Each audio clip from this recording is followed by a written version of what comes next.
What's up, guys? Welcome back to yet another riveting episode here on the Avion Awesome channel, and today I'm going to talk about being addicted to stuff. Oh, but before I do, I have got to brush my teeth. Man, I ate this burrito thing earlier and it's not good.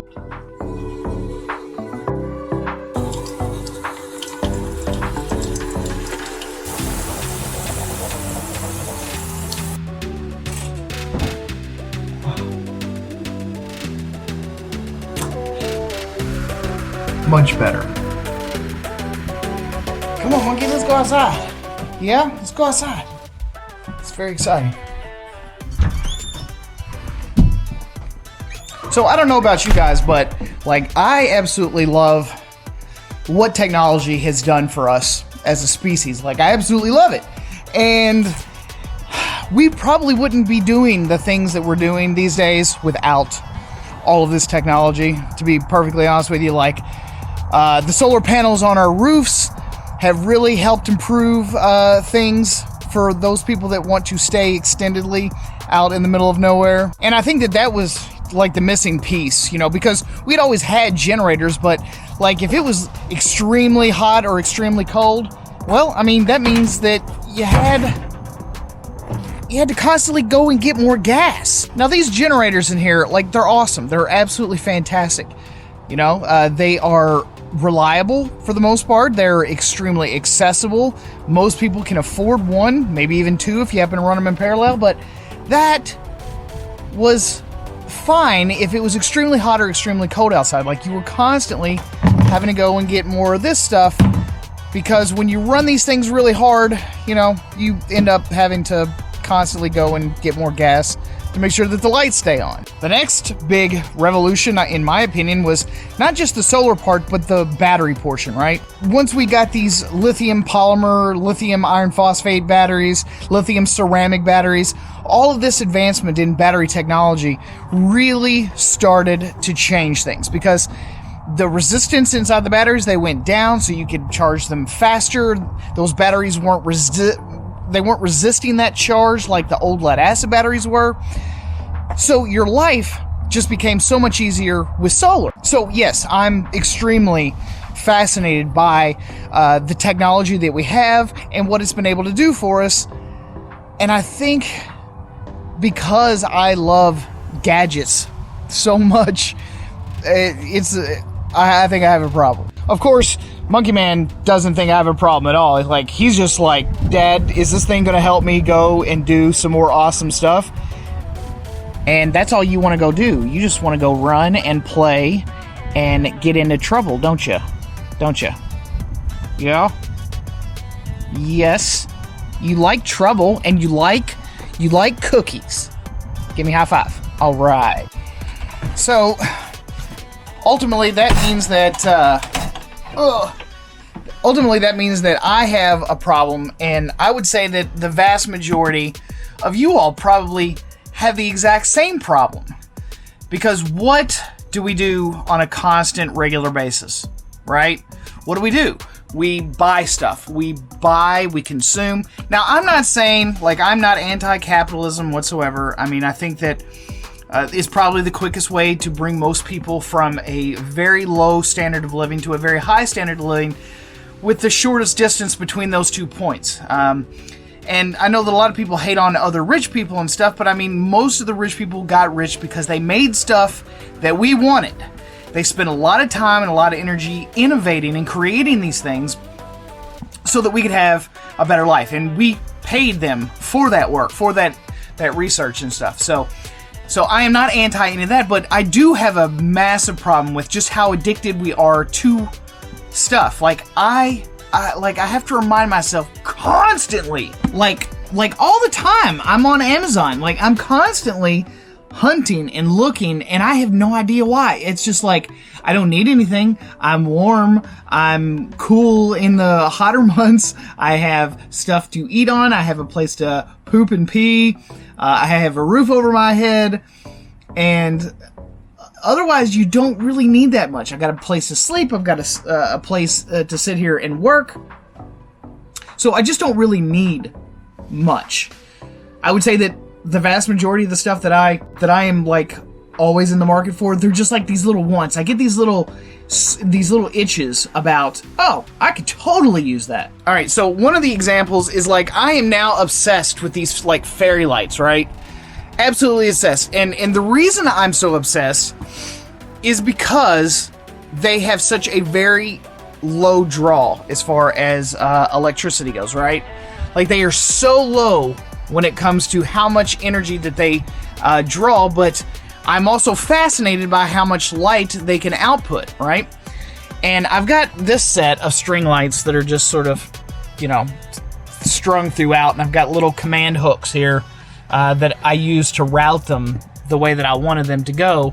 And then I've just got them plugged in here to my battery system, and I believe that this is a 66-foot strand of fairy lights, and they only draw like 0.2 watts per hour.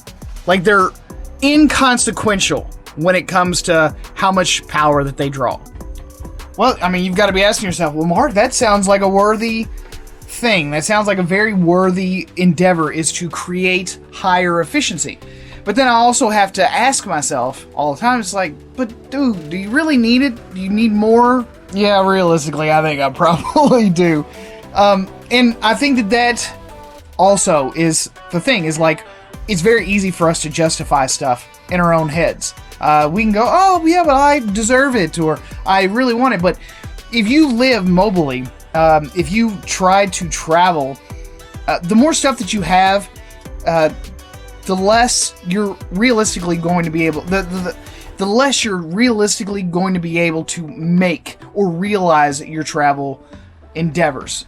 Because everything has weight, everything costs money, right? You have to stop, just like I do. I have to tell myself constantly, Mark, dude, do you need it? Like, do you really need it? And I would say that that is probably the question that I ask myself the most, because, like I said, I've got a lot of wants. I have got a ton of stuff that I genuinely would want and, you know, like to have, but I have to persistently remind myself, Mark, you probably don't need it, and if you did, you'd probably already have it.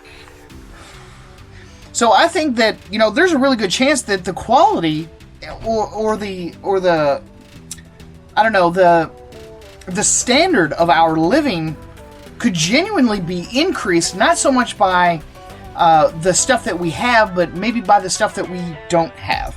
If we were able to go, you know, look, I just don't need it, and it's really not a requirement for my day-to-day survival, for my day-to-day happiness, for my day-to-day well-being, I am all for endeavoring to increase efficiency and stuff in your life so that you have more money in order to do the things that you genuinely want to do. Not the stuff you want to have, but the things you want to do.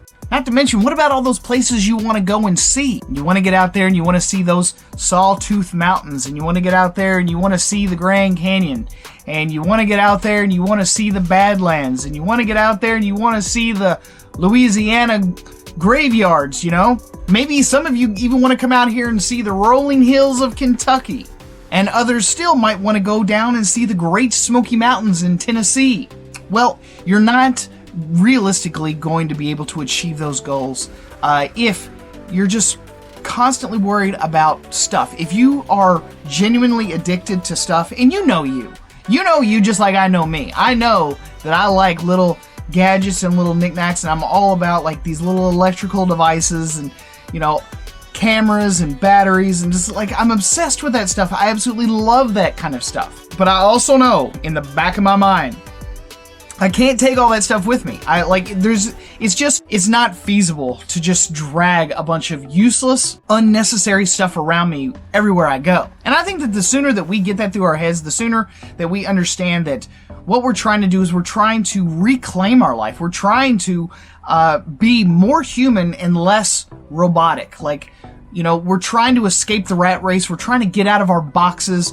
We're trying to get away from all of the societal norms that told us we had to wear a certain type of clothing, we had to drive a certain type of car, we had to live in a certain type of house. And in the quest for that freedom, some of us, you know, maybe we lose sight of that just a little bit because there are just an absolute barrage of new products that are coming out for people like us. But that whole mentality of getting out of the rat race ended up following us right back into these mobile places that we live. Like, now we're obsessed with just other types of things. We're addicted to other types of gadgets, and we have other types of lifestyle requirements so that no one looks at us weird, no one thinks that we're, homeless, no one thinks that we're weirdos, and really, most of us wouldn't have to worry nearly as much about that if we could just curtail our addictions. If we were just more realistic about, no one really cares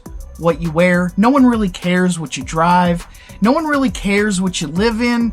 Ultimately, they'll see you on the side of the road, boondocking or camping or whatever, and they're like, oh, look at that crazy son of a bitch right there. And then they just keep driving and they never think about you again. So really, how much time should you be invested in what they think? So if we could just cut out this addiction to stuff, I think that most of us would be much, much happier people. As always, thanks for watching yet another riveting episode here on the Avion Awesome channel. If you enjoyed the video, please give it a thumbs up. Also, subscribe to the channel if you happen to be new here.